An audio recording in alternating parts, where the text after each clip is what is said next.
유형이 제시가 되고 있어요. 다음 글에서 주제와 가장 가까운 문장을 골라라 라고 나타나 있는데요. 자, 이러한 문제는요, 우리 핵심 논지를 파악하는 문제라고 생각을 해주시면 되겠습니다. 그러니까 전체적으로 이 지문이 어떠한 이야기를 하고 싶은 건지를 찾아주세요 라고 하는 문제인데, 자, 이러한 문제 유형에서 주의를 하셔야 되는 건 선지를 보다 보면 위에 나와 있는 내용과 비슷한 것들도 제시가 되어 있을 수 있어요. 근데 이제 주제와 가까운 걸 찾으라는 건 그러니까 부분적인, 그러니까 국소적인 내용을 다루는 게 아니라 전체를 포괄할 수 있는 내용이 주제로 들어가야 한다라고 하는 것들을 유의해 두셔야 합니다. 그래서 일단 첫 번째 문단에서 화제를 찾아주시고 그 다음에 단락이 넘어가면서 조금 더 구체적으로 이 화제를 그리게 될 텐데 무엇을 중심적으로 그리고 있는지를 찾아줘야 전체적인 주제 정리가 된다라고 봐주시면 되겠습니다. 같이 한번 들어가 보도록 할게요. 첫 번째 문단을 보시면 귀소 본능이라고 하는 화제가 제시가 되어 있을 겁니다.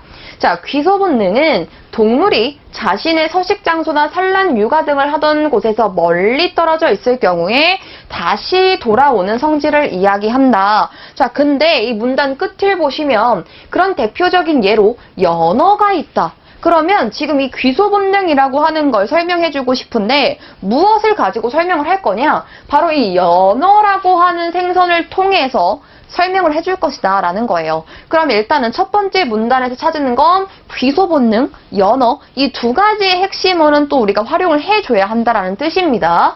자, 그래서 밑에 보시면 그럼 이 연어가 어떻게 귀소를 하느냐, 어떠한 본능을 가지고 있기 때문이냐 라고 했을 땐 자, 두 번째 문단에서는 그냥 연어의 생김새가 특이하다라는 것만 알려져 있지 귀소 본능과 연결이 되고 있지는 않습니다. 자, 근데 세 번째 문단에 보시면 이러한 생김새가 특이한 점뿐만이 아니라 연어가 가지는 또 다른 특이점이 바로 강물의 회귀 과정에 있다라고 하는 게 들어가 있어요. 그러니까 연어가 어떠한 특징 때문에 회귀를 하게 되는 건지를 이제 잡아주셔야 된다라는 겁니다. 자, 그래서 역시나 그 회귀에 관련된 내용이 쭉쭉쭉쭉 이어져 있다라는 거고요. 그러면 그 이유는 이라고 하는 이 부분에 대해서 또 포인트를 두셔야 해요. 자, 회귀를 해요. 쉽지 않지만 회귀를 한대요. 자, 그런 이유가 바로 무엇이냐? 연어는 태어난 곳에서 가까운 해변으로 오게 되면 강물에 포함된 물질에 의해서 후각이 자극되기 때문이다. 이 부분을 포인트로 두시는 겁니다. 그러면 정리가 돼요. 어떤 식으로 정리가 되느냐?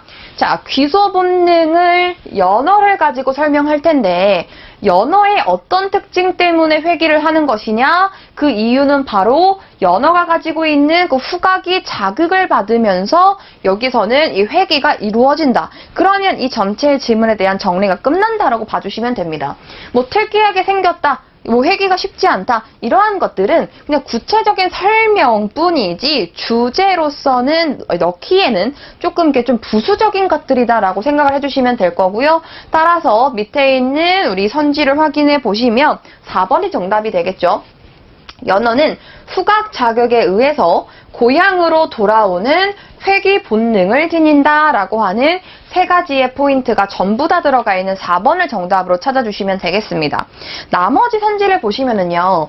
생물의 귀소 과정은 후천적이래요. 근데 우리가 찾았던 첫 번째 핵심어가 바로 귀소 본능이었어요. 본능은 선천적으로 가지고 태어난 것들을 지칭하고 있는 거기 때문에 후천적이다라고 하는 표현 자체가 지금 적절하지 않다라고 볼 수 있겠고요. 생물은 어느 환경에서든지 자랄 수 있도록 진화해왔다. 위에서는 찾아볼 수 없는 내용이었어요. 생물은 고향으로 돌아가지 않는 경우도 있다. 물론 그럴 수도 있겠지만 위에서는 또 제시가 되고 있지 않았습니다.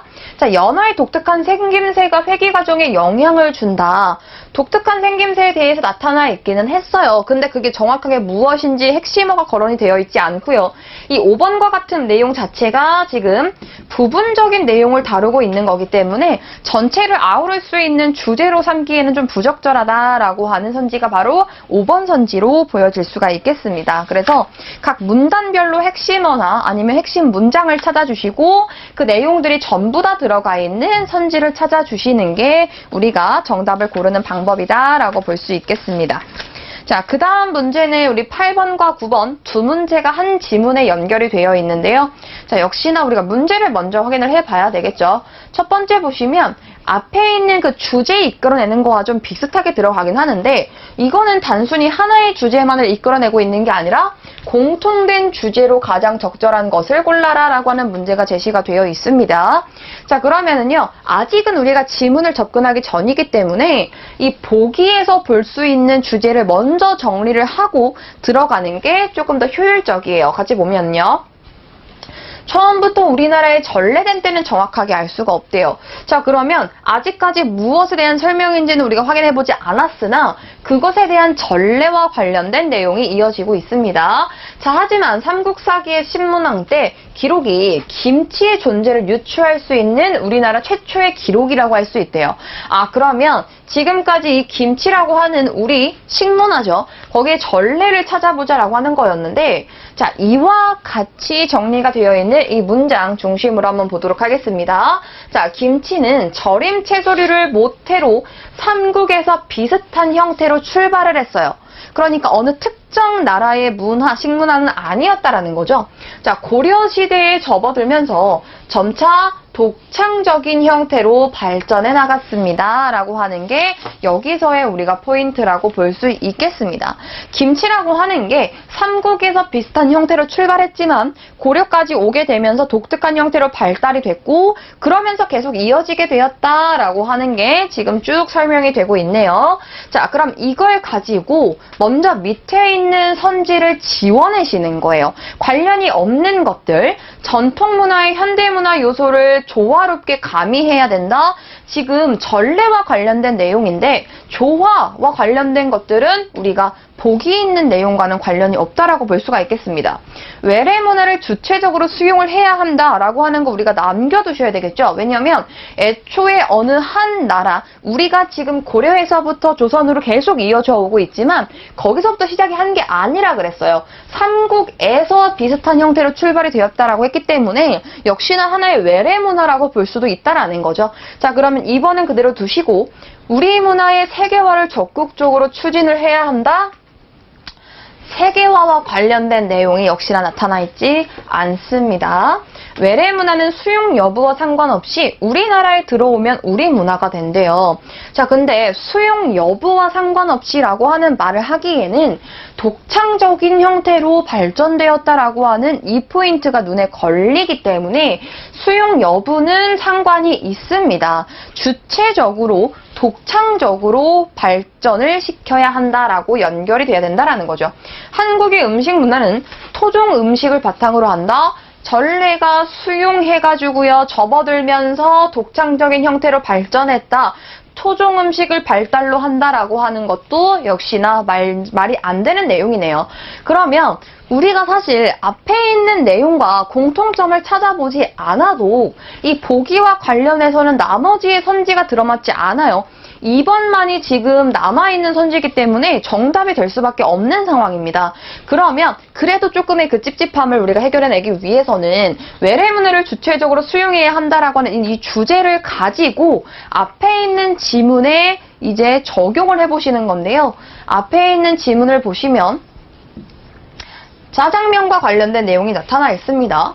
자, 앞에 있는 설명 나타나 있고요. 그러면 여기서 첫 번째 화제를 찾아볼 수 있겠네요. 짜장면은 과연 우리나라에서 처음으로 만들어진 음식일까? 그럼 이거에 대한 답만 찾아주시면 원래는 중국에서 온 음식이다. 자, 그런데 이게 지금 우리가 어떻게 수용을 했느냐라고 하는 게 이어지고 있는 거예요. 자, 따라서 애초에는 우리나라의 음식이 아닌 외래의 식문화였지만 우리가 주체적으로 수용을 했기 때문에 우리의 한국인의 입맛에 맞는 짜장면 맛을 만들어내기 시작했다라고 하는 이 독창적인 수용, 주체적인 수용에 대한 공통점이 적절하게 연결이 되고 있다라고 우리가 확인을 해볼 수가 있겠습니다.